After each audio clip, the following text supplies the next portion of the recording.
We're going to head to the voicemail of Truth and Reason. This one about one of those wide receivers, second-year guy, Anthony Schwartz. Yes, Dave, this is Cassius, the quintessential Cleveland Browns fan. I'm calling you after this, watching the Browns preseason game. I'm going to say that I'm probably like most of Cleveland Browns fans. We want Anthony Schwartz to get waived. He's useless. He's like someone that's going to constantly let you down. We might as well give that roster spot to someone else. Also, Dave, I'm going to make a bold prediction. By the beginning of next season, Anthony Schwartz nor Stefanski will be with the Browns anymore. Kevin Stefanski is just ABC. He's nothing special as a coach. He's like someone who is very, very intelligent but not smart. Tell me what you think about Stefanski's chances of making it past this year. I don't believe he'll be there. Anyway, no matter what, I support these Cleveland Browns. Let's go. All right, as always, appreciate all the voicemails. Cassius, I would not cut Anthony Schwartz. You do need to see more production out of him. He's got to stop dropping the ball. I think you want to move him back and try to work with him. He's a guy that was a track guy, Fred. He grew up as a track guy, so you're trying to develop the football skills.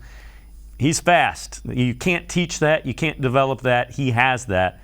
They got to make it translate to football. Kevin Stefanski had one really good year. Last year, not so much. I don't think he's anywhere near the hot seat, but if things don't go well this year, he might be. Yeah, I mean, I kind of disagree a little with the caller on the Schwartz.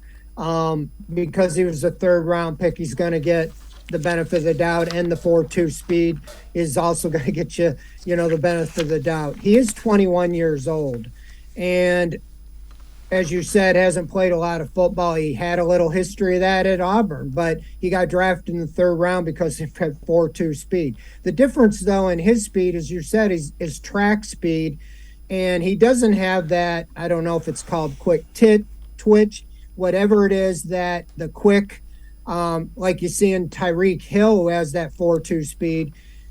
They try to run him on those sweeps. They tried it last week against the Eagles, and they cut him off on the angles. So he's got to develop that more. He definitely is somebody that I think you would play David Bell as a rookie over him and maybe slide him down until he gets the confidence back. I think it's a confidence factor. Last year he got knocked really hard against the Patriots and had a concussion, missed 3 or 4 games. And I think that's still in his mind. And I think that he's got to get that confidence back, that he's going to get hit. And you got to hang on to the ball anyway. So he is 21. He turns 22 on the 5th of September. So you got to give him a little more time. As far as Kevin Stefanski, I do not think that he's on the hot seat. I think he's been dealt a blow. When you got, you traded Baker Mayfield, who is better than Jacoby Brissett. So you're playing with a quarterback who's not as good as what you had last year. And your franchise quarterback is out for almost 2/3 of the season. So you got to give him the benefit of the doubt, but he does have to play to the strengths of what he has. And I think the strengths are Nick Chubb, Kareem Hunt, find a way to use both of them, at the same time, even if they're decoys, use that running game effectively, and then put Jacoby Brissett in positions to be successful, whether that be a lot of tight end screens, short curls, and not ask him to do more than what he can do. So I do think Stefanski gets on him to make it work with Jacoby Brissett. But, I do think that he and Andrew Berry are on the same page. And I do think this front office thinks alike. They were all in on it to make the move. And I think they've already, knew that this year might be like this. They didn't know the suspension of Watson, and so they're dealt with the cards they have. I do agree a little bit with why fans think the play calling, but I changed my thinking when some of our film analysts at the OBR showed me film, and they are 100% behind Stefanski's play calling, showing where Mayfield last year missed wide open receivers and did not go to the guy he was supposed to.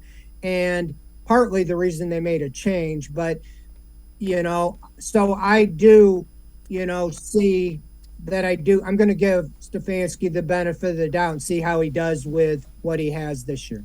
Agree with you wholeheartedly in terms of what you said relative to Stefanski, as well as kind of the hand he has been dealt.